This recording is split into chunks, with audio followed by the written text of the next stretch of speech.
In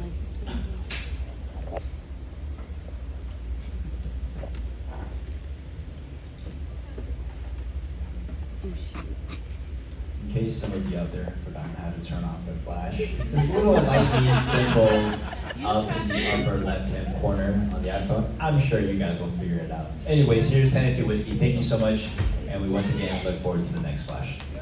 To the next question.